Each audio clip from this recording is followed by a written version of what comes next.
live streaming on the Spinning Top Club because Pill Eater still has a hate strike, and it's just Yeah. like it's weird. I can't do live streams on the Pill Eater until like November.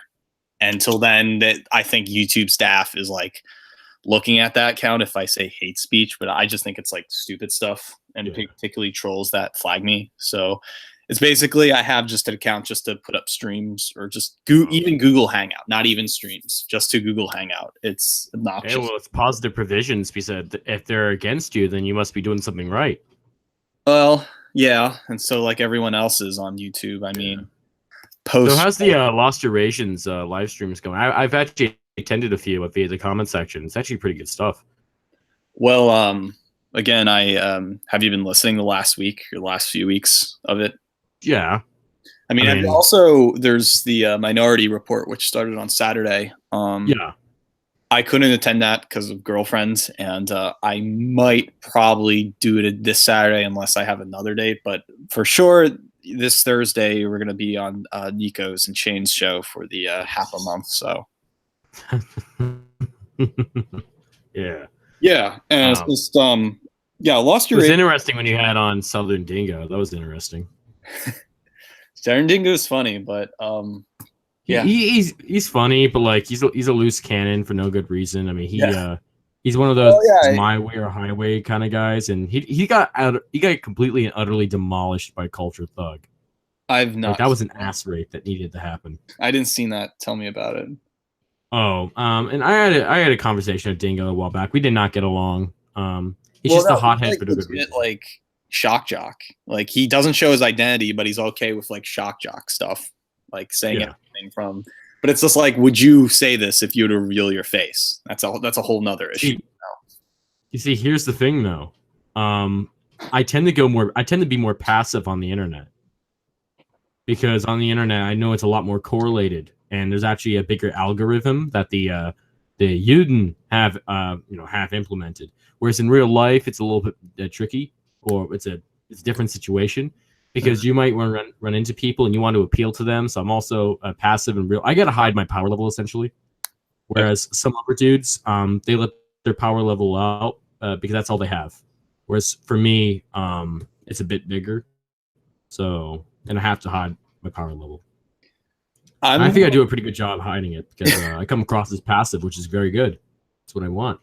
I'm more about the mix between using a fictitious character versus saying what I want and trying to balance it all with work life, but at the same time, as well as trying to get what I want out at the same time, but as well as pursuing and trying to figuring out things. I'm more of the experimental side, though. People dislike experimentation for obvious reasons. I'm more of the type that's like, well, I'll try this, and if it doesn't work, well, I'll just go back to what I've been usually doing. Hey, it's growing on me. That's for sure. I mean, you definitely have a good gimmick. I mean, there's a lot of like for the year of 2018, I've already got accomplished not just music, but pretty much book or archiving all last year's articles about Asian Aryanism and putting it into a book. And I think that's already an accomplishment itself, and selling 30 copies of said book. And I've, have the choice of, continue blog posting, which I eventually will. I just been blog posting everywhere from Dungeons and Dragons to bizarre things. And again, it has a lot to do with the situation I'm in, and probably going to grad school or overseas. So there's a lot to think about, and particularly trying to figure out where to go from there.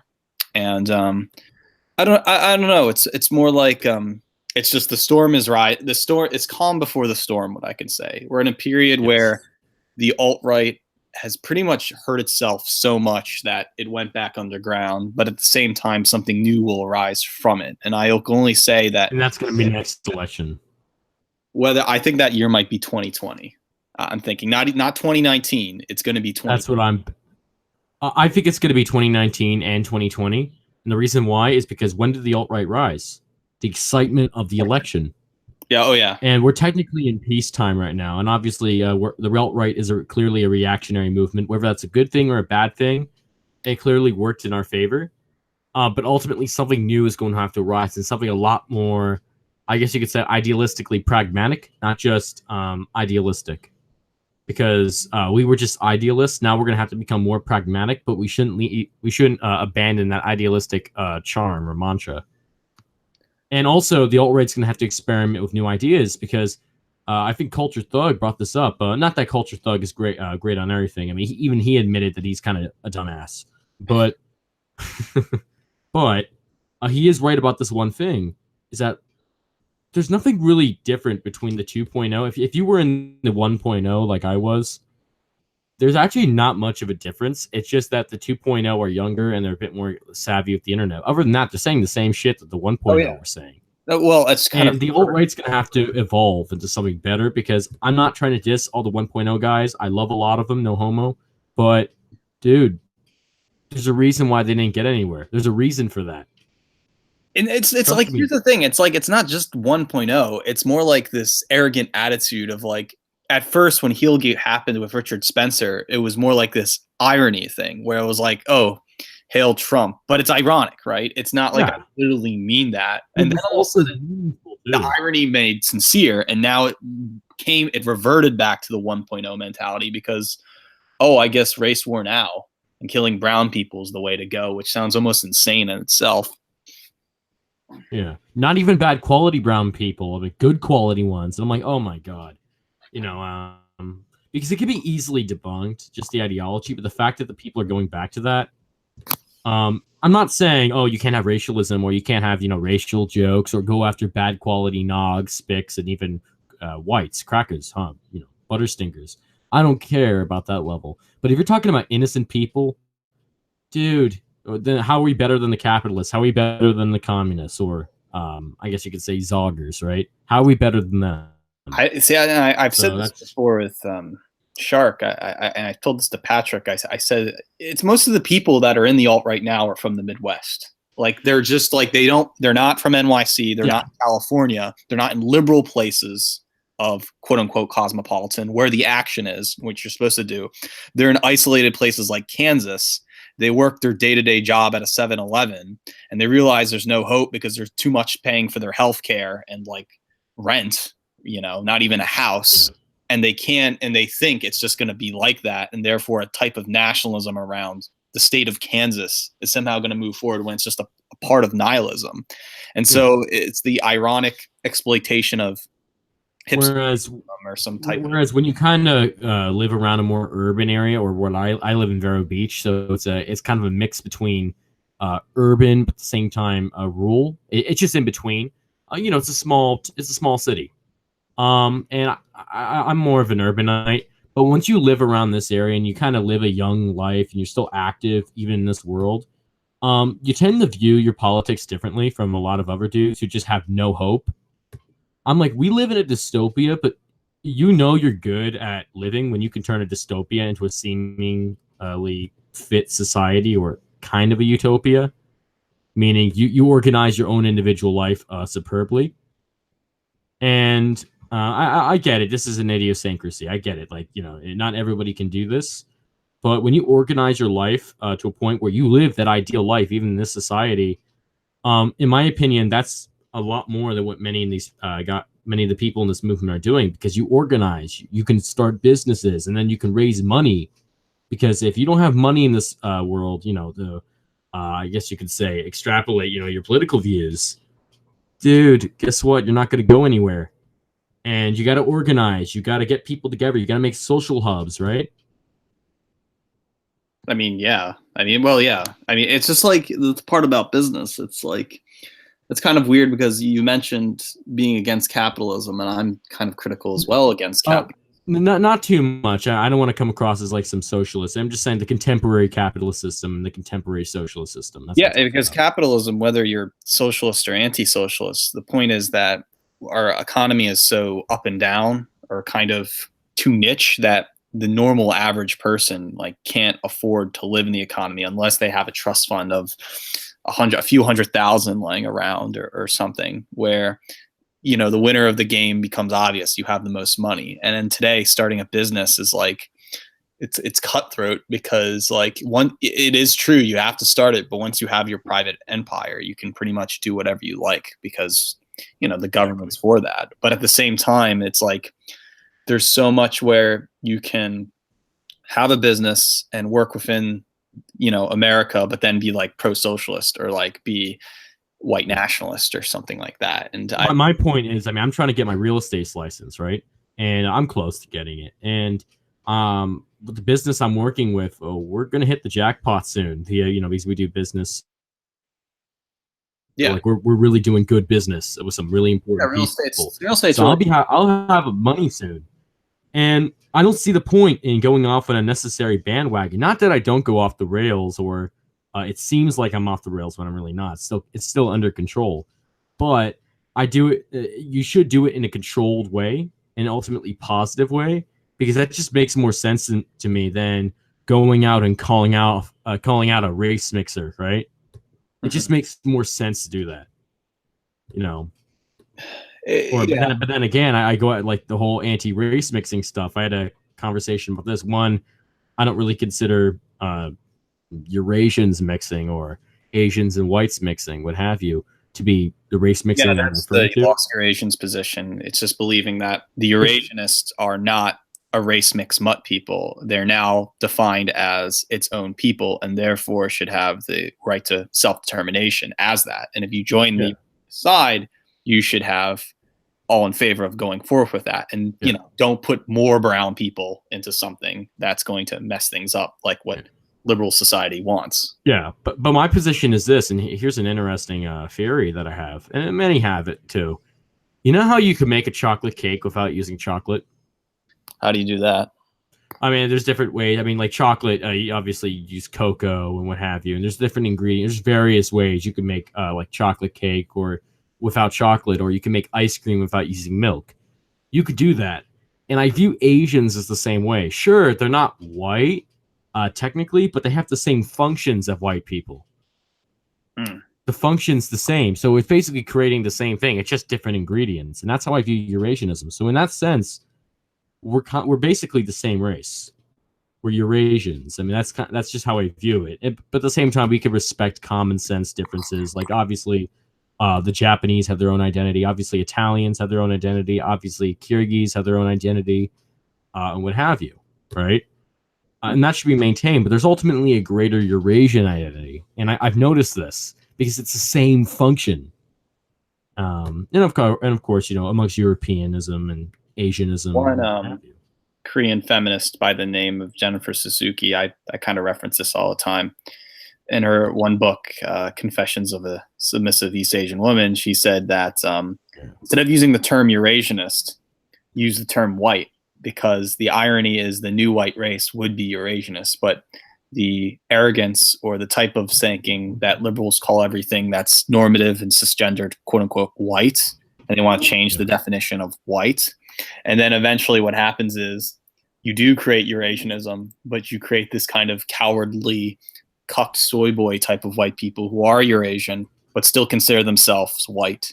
And I could see it working either ways, whether if you call yourself Eurasianist and you want the third party to happen, it's more honest, it's sincere. Yeah. But at the same time, if current trends continue, according to Suzuki, what happens is you'll have like the consumerist cuckolded soy boy who's also Eurasian. It would be perfectly 100% compatible with Eurasianism. But the problem is he still thinks he's white, but he's has Asian features and whatnot. I just find that a very contrast. So even if it doesn't get out through current trends and through bad clergy planning, you might have this Eurasianism, but you're called the new white people. Yeah, and I'm not necessarily, I wouldn't necessarily call a Hapa white, but an honorary white, and somebody who can definitely consider themselves a member of the European story, or because at least an ally, a brother or sister in that cause. Yes, most definitely. And that's just natural. It just happens throughout history. I mean, Attila the Hun, he's considered a European war hero or conqueror, right? Dude's a Hapa. So most definitely you can have honorary Europeans within a Eurasian sphere, because what do the white nationalists or the Jews really I notice a lot of times they normally say the same thing. And I do consider myself a white nationalist. I'm just talking about the contemporary, a lot of contemporary 1.0 wannabes, right? What do they always say? Oh no! If you have one drop of non-white blood in your veins, you can't be an ally of the white race or the Jews. If you're not subservient to Yahweh, you can't be considered human. You can't join our cause. You can't be a good person. All that stuff, right? Mhm. They consider a subjective virtue as an objective virtue, where in reality, no, you could. Well, Greg You know, Johnson of Countercurrents said something very bizarre a year ago. He was asked this by Tara McCarthy, who's not on the internet at the moment, but she said, "Well, what do you do if someone's Eurasian and he comes into white, she or she comes into Whitopia?" And Greg Johnson stated, "I believe in all amnesty after the white nationalist implications or policies are put forth, meaning that starting today at a certain date in the future, the country will now become 95 to 100% white. And in doing so, anyone who's mixed race will, into the confines of the country, will have to marry white and have further white children. And that genetic pool will be diluted within 3 to 4 generations." Supposedly, and that was just Greg Johnson's thing. He just believed in amnesty for like-minded white people, even if you were 1/4 Chinese. yeah. Though I think that was the most liberal answer I heard of it.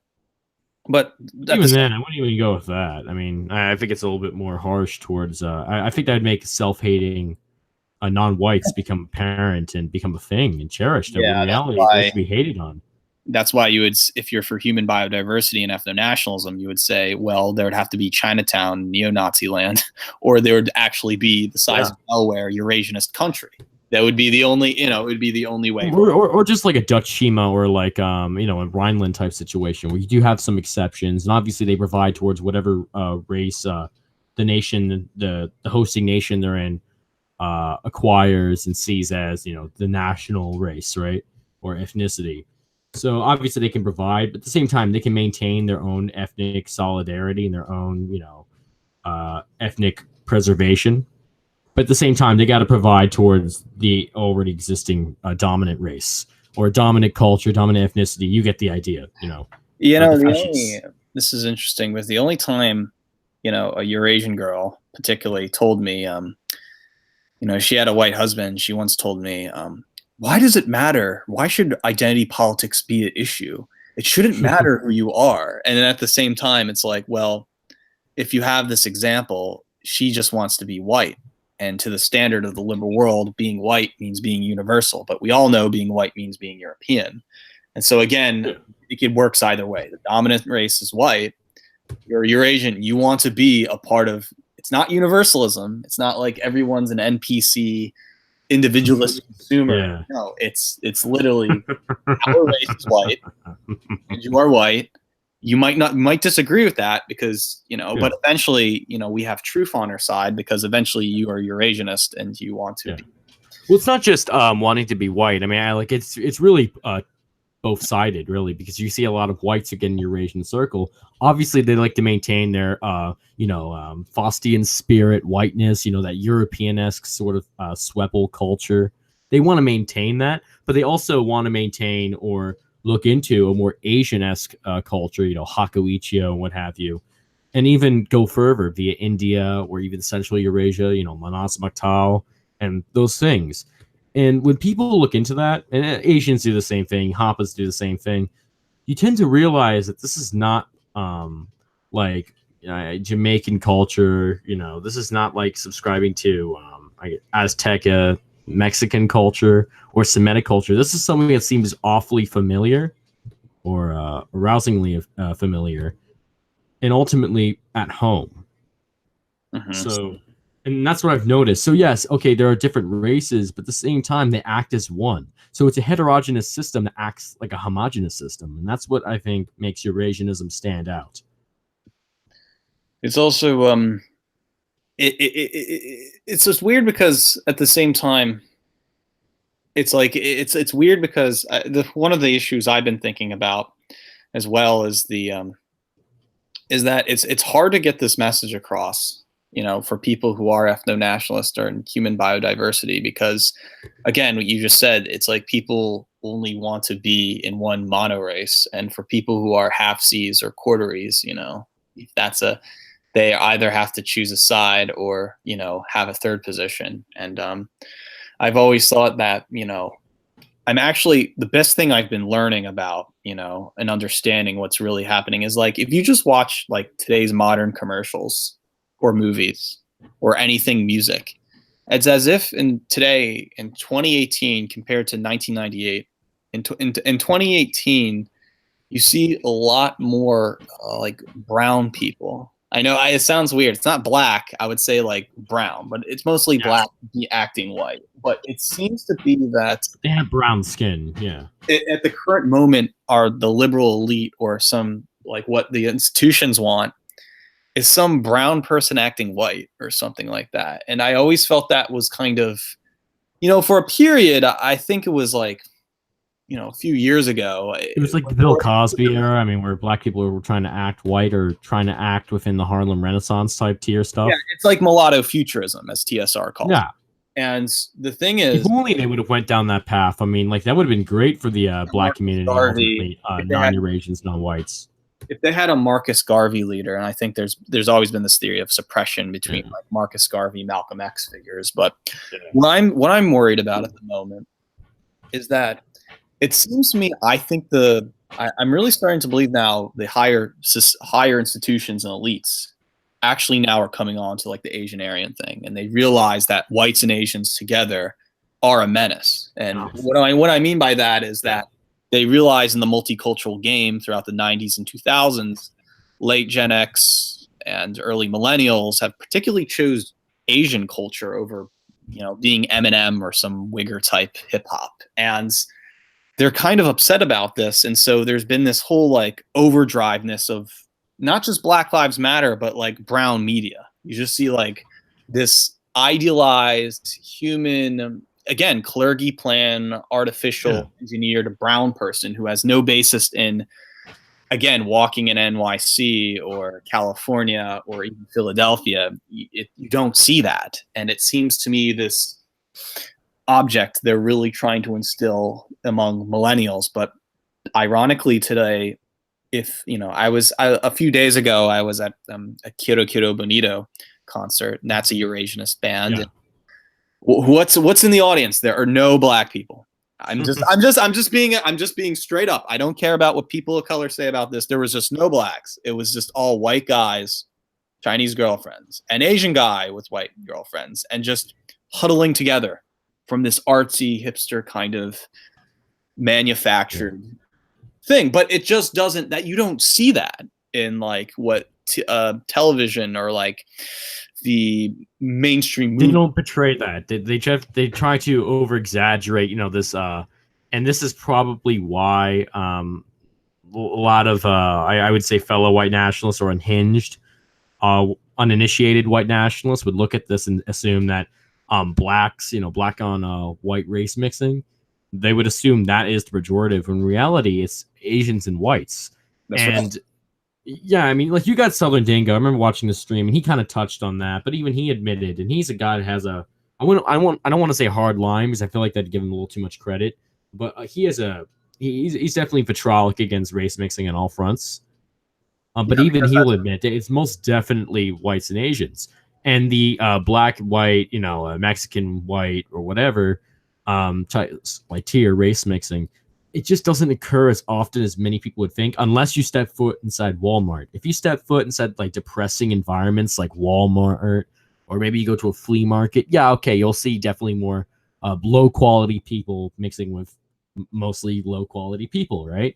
But if you go to like concerts, you go to like R&D events, you go to like nice restaurants and what have you, you hang around with the upper fruits of society, you definitely noticed more positive mixing and positive preservation. That's what I've noticed. That's interesting. You said positive mixing, because what I'm getting at is that any type of mixing, beige power by the Canadian government, which they put out, it's as if like, and this is what Dan Southern Dingo puts about that. Like, okay, if it's okay to be bicultural with Asians, eventually the brown person is going to come in the equation. And I'm really starting to believe now this is a question about not really elites really want to like force in the brown person whenever the white person is trying to mix. That's what I'm getting at. It's like, did Southern Dingo bring up that point, or No, but he's kind of like gives me that. Southern Dingo is more like gives me that. You shouldn't race mix at all because it's nothing but gives me acts and self-suicide. You know, typical. Not really. Well, I mean, like with now, albeit there are a few exceptions, and I guess I'm an embodiment of those exceptions, and I wouldn't ban it completely. Like you are aware of, I don't know if you're really into like National Socialist or Imperial Hakuichoite or fascist mantras, right? I sort of know them. I know. Okay, so you're aware of Nuremberg. Yeah. Okay, if we had like a Eurasian state, I would very much so base the actual mixing laws on Nuremberg, with some slight variations. I mean, obviously Asians and whites mixing, totally tolerable. Hoppas, mixing, totally tolerable. But with non-Eurasian races, my policy would simply be this: if you're talking about in the thick of it, no, you can't marry. You can have a girlfriend, or a boyfriend, but they probably couldn't live in those areas and I mean, that's that's actually it have to be. Japan has. The That's Japan's compulsory rule would be that it's temporary. They'd have to temporarily be in the area. But I would have like Rhinelands or like Dutch Shimas or what have you, where the exceptions can live. I would have those places where they be treated as first class citizens. I would not discriminate against them. But obviously, you want an ethno environment to be an ethno environment, correct? Yeah. Yeah. And I would not oppose like an Afro-Eurasian or an Afro-European or an Afro-Asian state, ethno state somewhere else. But I can imagine it be more so of a micro-state for the exceptions that work better under that system. It would be like a Polynesian island. I always thought of it as some very. Polynesians are awesome. I don't care what anyone says about them, dude. Their IQ is great. The only problem with Polynesians is that one, they tend to be very obese, and it's very easy to set them off. That's the only problem with Polynesians. Other than that, I fucking love them. I don't really have much experience with Polynesians at all. So they're great. But yeah, I always thought that Afro-Asian would happen. It would probably be in Southeast Asia or some island, some micro-state. And that's probably like the Indian Ocean or Djibouti. Yeah. Probably like there. Sri Lanka or maybe. Not Sri Lanka. Sri Lanka is definitely like, no. Right. I wouldn't do that to native Sri Lankans. So they're awesome. Oh, yeah. I would do that to they're their own people. Okay. Because, all right. But yeah, it seems to me that a lot of the it seems like, again, Greg Johnson of Countercurrents would be only okay with race mixing if the country was 95% white, meaning that one race mixing wouldn't do harm to everything. But kind of like that's my position too. Yeah, kind of. It's very liberal, very ebbs and flows. But right now, the country is 60% white, and there's more browns coming in. You have, pretty much anti-white, alien people and hostile in positions of power, and they're going to continue advocating nihilism. So obviously, white nationalism is inevitable and it's going to attack back. Now, and I hope it does, most definitely. Well, it's going to happen. That's the thing. And so just because it's I look forward to that. That's a white nationalist. Now, the thing is, the big issue is, all right, but through the people and mixed race people, kind of like what you had in Louisiana with the Creole people, what's going to happen with some of the bicultural people that end up, obviously, like germs in a petri dish, they're going to have to break down. And that means having their own little institutions in their own little place. And that's how most cultures and racial differences has happened before in history. It's just right now, it's this kind of chaotic time where you're seeing overpopulation of the world, technology resources, too much SJWism going on, and not enough to the stars or the cosmos mentality. But I think the biggest issue right now is this kind of, and we're going back, capitalism, where capitalism, it's not benefiting the middleman anymore. It's kind of just making the rich get richer, and really, it's just the rich class. It's not Spartan. It's the same function of international socialism now. It's like literally the same thing. Yeah, it's like it's not Spartan the class. It's Athenian, meaning it's decadent, and there are all these people with $1 million in trust fund. They don't care about the graders. It's all about them, and then they die. Right? The Spartan class was just like militaristic, and when all the Athenians died and didn't write history, they took over. And so you've seen this trend within European civilization about like 3 times, potentially. But the fall of the Roman Empire is kind of something similar to what we're witnessing in America, where exactly, say the civic nationalists and Donald Trump are the Spartans taking over the Athenian democratic parties, who are just And, If and the America, conservatives, yeah, Republicans. all about getting money and being free, but you don't care about anyone else because why? You're an individual, you're a liberal. Well, that's just selfish. You're not So thinking. I've noticed the collapse of two groups in America, and they're like I'm just trying to point this out to everybody. There's two groups that are going to become extinct in the future, and that are ultra, or abysmal hedonists and abysmal struggle fags. Those guys are going to die out. It's just what it is. There's going to be a third position, wherever how they handle life, right? There's going to be that perfect balance, and that's something that's really at this point imperative, and it's just inevitable. And we see this around white nationalist circles. I most definitely see a lot. I'm not trying to diss the movement at all. I would definitely consider myself one, an Asian nationalist, Eurasian nationalist, or Yes. whatever. But this is definitely something that's going to occur within not only the alt right, but just the whole right wing. Is that you're going to see the hedonistic wing die out via the Gavin McInnes types, the Yiannopoulos types, Emily Yukis. Yeah. Aggressive you're going to see them die out. And as for the must struggle fags, like the Pat Robertsons, what have you, like the ultra, I guess you could say the ultra Christian lot. The Judeo, like Ben Shapiro's and all that, if you consider him a must struggle fag. They're more like corporate. They're trying to do good, but they end up being corporate and they're just selling you something. And they're just going along with the institution. They might give you some wisdom, but the wisdom's not big enough and they're not doing it. Like that's what I'm trying to say. Never put all your eggs into one basket, because they might give you some evidence, something that's more true. They might give you some great advice, most definitely, but they're not going to feed you the big picture. So most definitely take what you can. Just take what you can from these thinkers, and don't worship them, because that's how e-celebs thrive. Yeah. Just take what you need, and there we go. It's weird that you pointed that people out. are not audacious enough to do that. So because you could say conservatives, but I've called the nihilists the transgressive liberal elite, meaning that they're pretty much in it for as an entertainment punk rock shock art thing, because that's exactly what the liberal elite art world wants. It basically wants some depraved art, and it's the irony is that if you have Kanye West meeting with the president and Black America is obsessed with offended about Kanye showing "Make America Great Again," you can't tell whether Kanye West really means "Make America Great Again" or is he just being an eccentric and transgressive, meaning he's just doing it for shock and publicity, and he can get his votes in or whatever. And it's hard to say that. And as for Gavin, it's like, well, Gavin came from punk rock music, and obviously today, what's more transgressive than being liberal? By being right wing, the very thing which Dead Kennedys wrote about, saying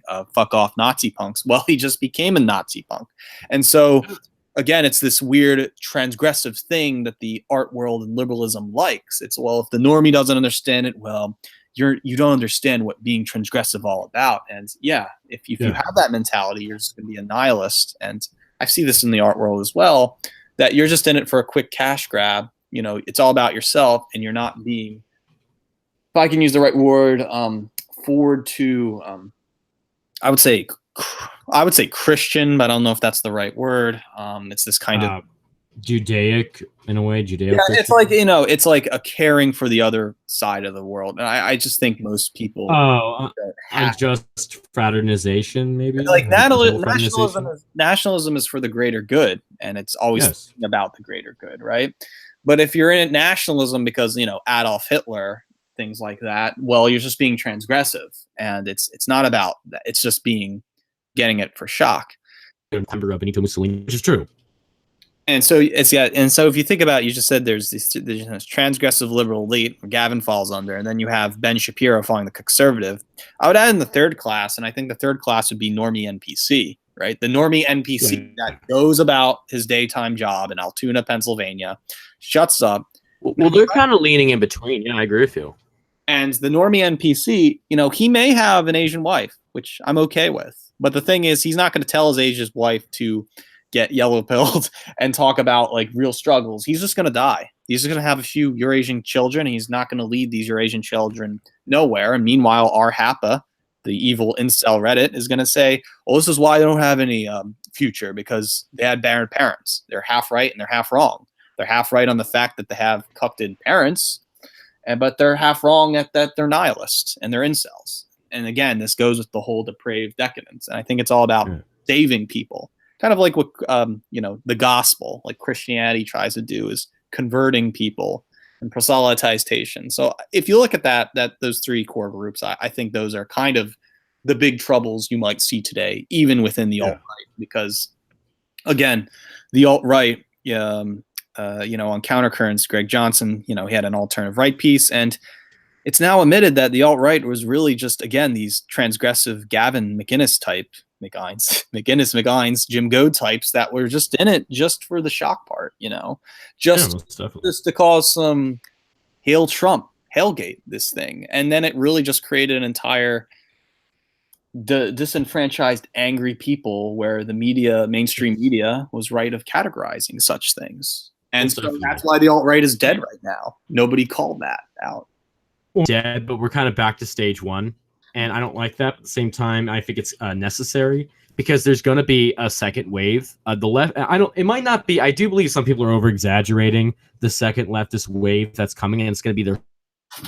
I do think some within the alt-right might be over-exaggerating it, most definitely. But we want to save up our energy just in case, because the left's not giving up without a fight. Yeah. They've proven that they play dirty. The left does not play fair, and you got some, Republicans and some conservatives that still think that they could warp the left into playing fair. It's just not going to happen. The left is going to do everything that they possibly can to win. So it's basically, pathological suicide missions, and they're just going to keep on doing that until they leave a bruise. But that's all they're going to do. And the right wing, I think some are preparing for it in a very formidable and ultimately a correct way. And you got some that are just not getting it. They're just not getting it. They're just not progressing from the 2016 Trumpy mentality. They have to get into 2020 or prepare for the 2020 Trumpy phenomenon.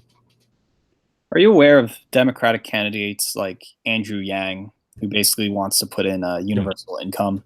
Because Yang, it's weird because we have not only a Asian candidate running for the United States, we have someone running as the Democrat Party, but promise everyone $1,000 per month, whether you think the economy could pay that off.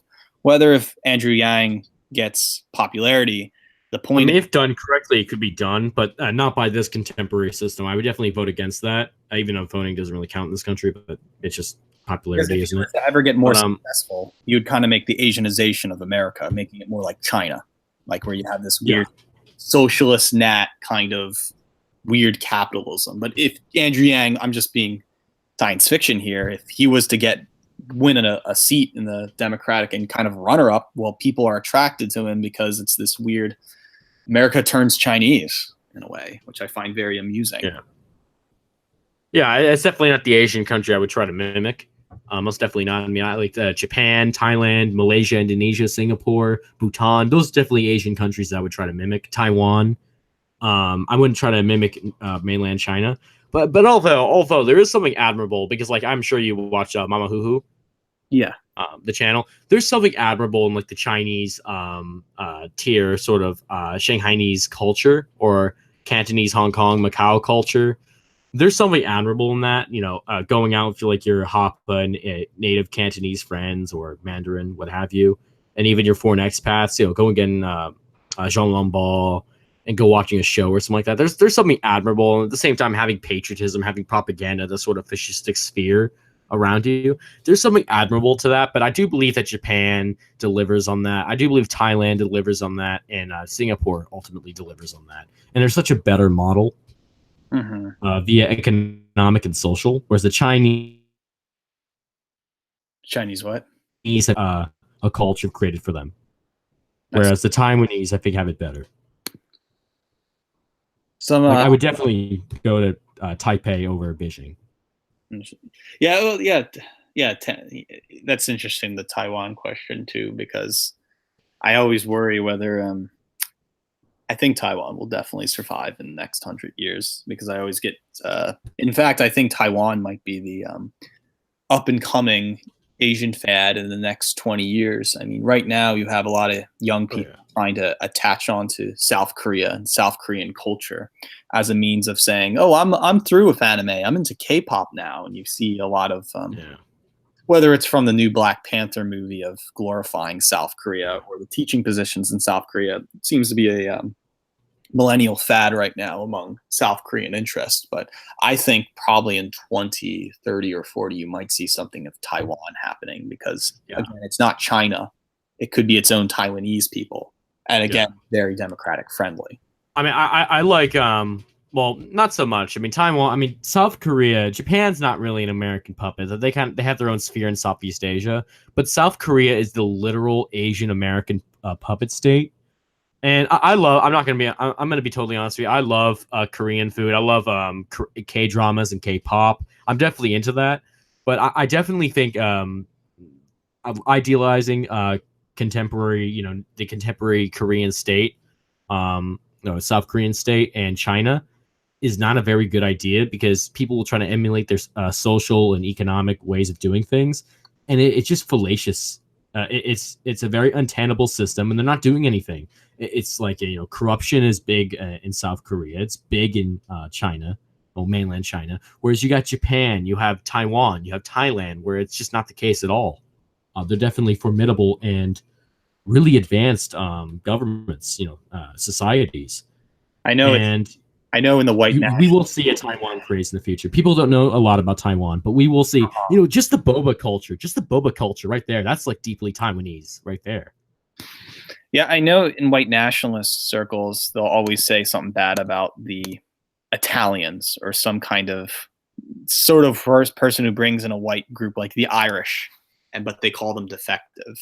I'm not so sure whether I would say Korean people would fall under the same category of the Asian spear because, again, this sounds like a big infighting thing, but Oh well, no, I love ethnic Koreans, Korean yeah, culture. like I have nothing wrong with Koreans, but I think it's somewhat popular to assume that of the I most. mean, Sejong is overrated, but yeah, I mean, I definitely am a huge fan of Korean culture, and well, Oh it's yeah, an easy language to learn via oh Hanja. yeah, yeah. If you know Japanese, going into Korean is very easy. I know I've studied. Dude, Hanja is so easy to learn. Oh yeah, Like I can't speak I mean, I can speak like a few words in Korean, but like Hanja, my Hanja skills are not bad. I just when I look over Hangul and look it over Japanese, I'm like, oh, it's the same value system. It's just new memorization. I mean, I'm not speaking any Koreans at the moment, but it's just like I just feel like if I was to take a year to study Korean, I would pretty much get it because Yeah. it's just Japanese, a variant of Japanese. But I mean, like some variances of Korean. Like I do know like the Dokdo sort of southern regions of South Korea. You do get a more Yamato-esque sort of culture. But as for the northern and obviously central aspects, I'd argue it's more Sino. But I get what you're trying to say. It's a very easy language to learn. There's a lot of familiarity. Obviously, the Japanese left a legacy due to colonization. yeah, So for that reason, yeah, I would agree with you. well, let's try to call it. Right Oh, now, we got a question in the comments section about. I just want to answer this one question. Will Australia be a Asian I just saw that. state? I'm gonna actually. This is gonna be an unpopular opinion. I actually don't think it should. I think we already got one. It's called New Zealand, Aotearoa. I was just looking at that, Bernard. Yeah, We Bernard. already got one. It's called New Zealand, Aotearoa. Oh yeah, I mean, Australia. Well, Australia is kind of interesting because I don't want to attack because Australia was clearly meant to be a white colony. Now, although there was some Japanese and Chinese and even Malaysian colonies in the north, but it's not really a Eurasian state. It's just a European colony. It's like a white ethno state, in my opinion. Now, albeit you have Aborigines and you do have some Asian groups, like Shawnee and what have you, and even Joji being a Hapa. But in general, I'd say Australia is a white entity. Maybe balkanization can occur, and I'd be fine with that. But we already got a Eurasian state in Oceania. It's called New Zealand, Aotearoa. We already got one, so that's very Eurasian. my one friend Dave Lee, he's from Australia, and he talks a lot about that as well. He says it's more like that China is trying to take over the east side of Australia, while Japanese is kind of in the center of Sydney, and it's more like they want power and control and want the Chinese out. And so you have this kind of civil war of what Asians will rule over. Is Sydney going to be like a Vancouver or Singapore, or will it be like a new Tokyo? And he says that there's been this conflict between that. And meanwhile, the dispossessed middle-class Australian people are kind of, upset with that as well. But yeah, there's no denying the influence of, it's definitely Australia has definitely there's some Asian control in all the Asian countries. Well, you can't stop Eurasian or Aryan, if you would call that Eurasian. There's obviously, no matter what, Eurasians are going to have some sort of hegemonic rule or influence over whatever nation that exists. Obviously, that's going to occur. And especially in seemingly Eurasian countries, or wherever Eurasian race occupies a specific piece of land, that's going to happen anyways. But as for Australia, whether it should be, a Eurasian homeland, yeah, it's possible. I wouldn't want it, because I think, other than balkanization, if you were to balkanize Australia, then perhaps I would agree with that. But as for the recognizable Australian, I'd say that's a very white thing. But New Zealand, Aotearoa, I mean, that's Eurasian. The foundation, the Treaty of Waitangi, that's Eurasian. That's Eurasianism right over there. So it's we already got one. And obviously, I'm a New Zealand Aotearoa fanboy. So that's interesting, because I'd like to visit New Zealand. That just makes me wonder. I love Australia, though. So, like, if we do have Australians listening, I love Australia. My only thing I know about New Zealand is I remember one time I was in college. I mean, this is like 2 years ago, and a girl from New Zealand was talking about I think it was the New Zealand rugby team there, and they're more Hawaiian based, and they do this chant or something. This weird haka, Kapa haka. Yeah, for their rugby games. I was like, that's interesting. But yeah.